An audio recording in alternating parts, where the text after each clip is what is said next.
Chiefs Kingdom. Stop scrolling right now. Arrowhead just erupted with breaking news, and the first number on the table is 3. 3 career sacks in 3 seasons from a first-round pick everyone had already buried. A hometown kid just came back from the dead on Saturday night. A veteran quarterback the Chiefs traded for is falling flat on his face, and a 12-sack Pro Bowler is sitting in Arizona asking to be moved.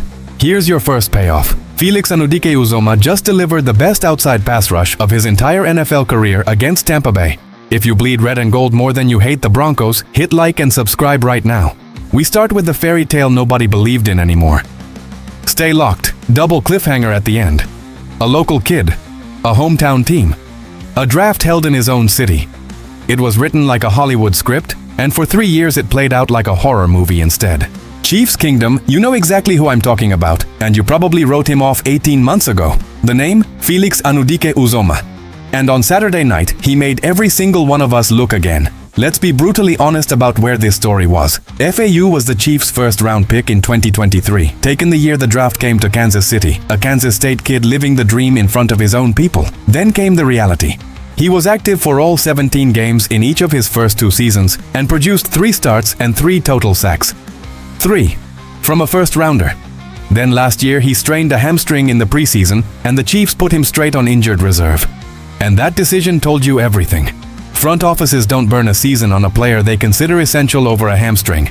They wait. They see if he can come back. Kansas City didn't wait. That's how far down the depth of belief he had fallen. So expectations this summer were basically at 0. George Karlaftis is the anchor. Rookie R. Mason Thomas came in with juice. Second-year man Ashton Gallott had the staff's confidence. Chris Jones kicks outside on certain plays. FAU looked like a depth piece the team quietly parts ways with after the season, and the fairy tale dies with a roster transaction nobody notices. Then camp started, and the reports changed.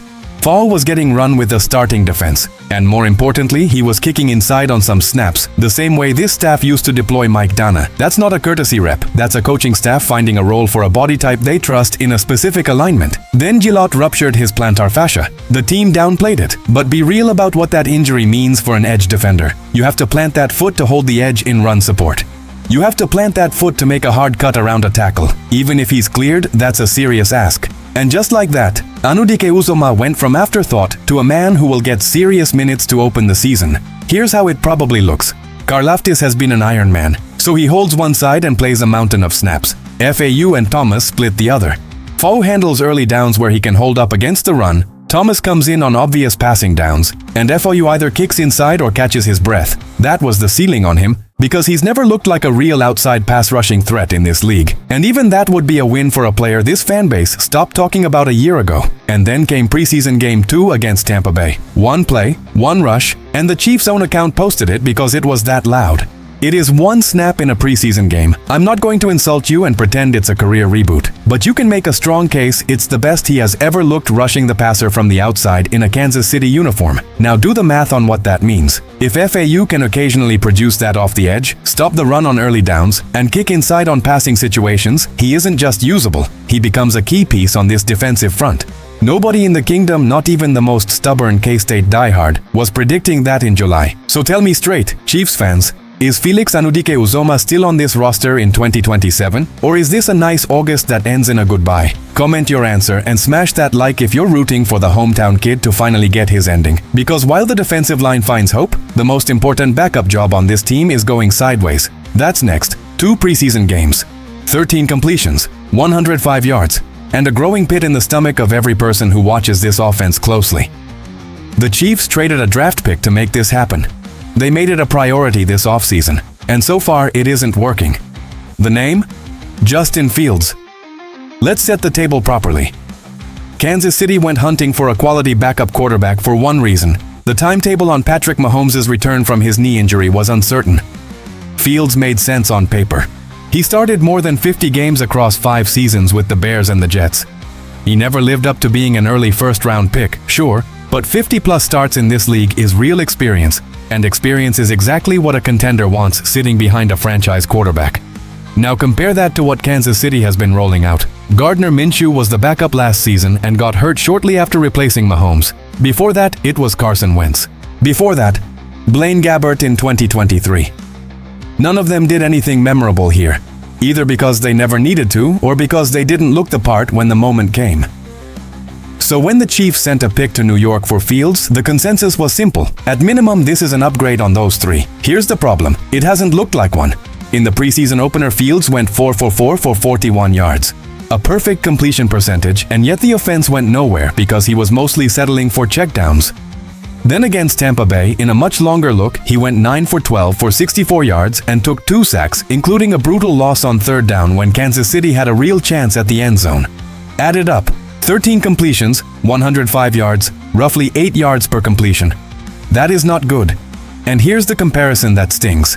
Last season, in one of his rougher years, Mahomes averaged about 11.4 yards per completion. In his first season as a starter, it was about 13.3. Fields simply has not been able to push the ball down the field. Maybe the receivers and offensive tackles deserve a slice of the blame. But here's the counterpunch. Fields has been running with the closest thing this team has to starters in these games. He's had the best supporting cast Kansas City has put on the field this preseason. And you can make a legitimate argument that rookie 7th-round pick Garrett Nussmeier has looked more comfortable throwing downfield with worse receivers and worse tackles in front of him. Nussmeier makes rookie mistakes, absolutely, but he looks willing to hunt. Fields looks uncomfortable in the pocket. Even in camp, it's been up and down for the veteran, while the rookie kept drawing praise for the kind of throws that make coaches nod. Nobody is saying Nussmeier is better today. But when a veteran with 50-plus NFL starts doesn't clearly separate from a 7th-round rookie, that's a problem for the veteran. Look, hopefully none of this ever matters, because Mahomes is on track for the regular season, and this team isn't winning anything meaningful without him regardless. But a security blanket is supposed to make you feel secure. Right now, the honest summary is this. Fields runs better than the last few backups, and that's about where the upgrade ends. He has one more preseason game to change the story. So I want your take, Kingdom. Is Justin Fields your QB2 on opening night, or would you actually roll with the rookie? Comment it and hit like if you think this depth chart is closer than the Chiefs want to admit. Because the biggest domino of all is sitting in the desert, and it involves a 12-sack Pro Bowler who has already asked out. That's next. A player limped off a practice field this week, and Chiefs Twitter immediately assumed the worst. Torn Achilles. Season over. Panic everywhere. And for a few hours, the Kingdom held its breath over a second-year edge rusher this defense genuinely needs. Then ESPN's Nate Taylor stepped in and cooled it down fast. The name? Ashton Gillott. And what he reported might have saved Kansas City's opening night. Here's the report. Taylor broke it on X, saying that in the initial evaluation, the Chiefs are optimistic Gillott, who ruptured his plantar fascia, could return in roughly 3 weeks. He added that if everything goes to plan, there's a real chance Gillott suits up for the season opener against the Denver Broncos on September 14th. Read that again, because compared to what everyone feared, that's a massive relief.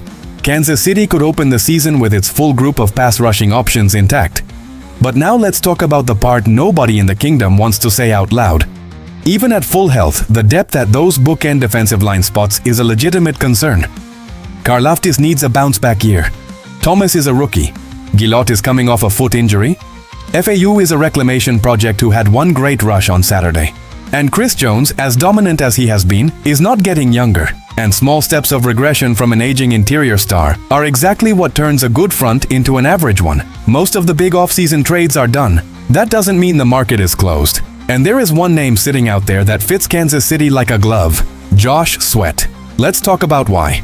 Sweat put up 12 sacks last season and delivered a postseason run that helped push Philadelphia to a Super Bowl title. That's not a name on a list, that's a proven January pass rusher, and January is the only month this franchise actually measures itself in. Now look at his situation. 2026 projects to be a lost season in Arizona, and losing teams eventually start converting older veterans into draft compensation. Sweat already asked for a trade earlier this summer. Here's the wrinkle. Cardinals general manager Monty Ossenfort has refused to grant it. For whatever reason, he's holding, which is why the realistic window isn't now, it's mid-season. That timing actually works for Kansas City, believe it or not. By late October, the Chiefs will have a real sample size on who can actually rush the passer on this roster and who can't. And by then, Ossenfort may finally be looking at his own job security and deciding that draft picks are worth more to him than a veteran on a losing team. Two motivations finally lining up. Here's the best-case scenario for the Kingdom, and it's not a fantasy. Karlaftis has the bounce-back everyone expects. R. Mason Thomas brings that explosive second-round burst. Gillott gets back to 100% quickly, and FAU keeps building on Saturday night. If all four of those things happen, the Chiefs don't need to spend a thing. But if the young pieces don't hit, and if Jones keeps taking those small steps backward, then Kansas City may have no choice but to overspend to fix that room. And this front office has never been shy when the window is open. So answer me this, Chiefs Kingdom, what are you willing to give up for Josh Sweat? A second-round pick? A second and a young player? Or do you trust this group and keep your ammunition? And be honest about it, because those picks are how this team keeps restocking. Drop your trade offer in the comments right now. Smash that like if you want Sweat in red and gold by Halloween. And subscribe, because when this trade actually happens, Broncos fans are going to need somewhere to cry. Put all three of these stories together and the shape of this season becomes very clear. 3 stories. 1 defense, 1 insurance policy, 1 phone call waiting to be made. A first-round bust just showed a pulse. A veteran quarterback failed to inspire confidence, and a Pro Bowl edge rusher is sitting in the desert asking for a way out. That's Kansas City in late August, a roster with a championship ceiling and 2 very real question marks staring straight at it. Here's the season-level truth. If Mahomes opens healthy and this defensive front holds up, Denver, Los Angeles, and Las Vegas are all playing for second place again. If the pass rush stalls and Mahomes needs any time at all, this becomes the most stressful September Arrowhead has seen in a decade. Now here's what I need from the Kingdom. 1. Hit that like if you believe Felix Anudike-Uzomah finishes this season as a real contributor. 2. Comment whether you'd trade for Josh Sweat and exactly what you'd pay. 3. Subscribe, because every subscriber makes Broncos fans a little more miserable. But stay right here because the cliff is close.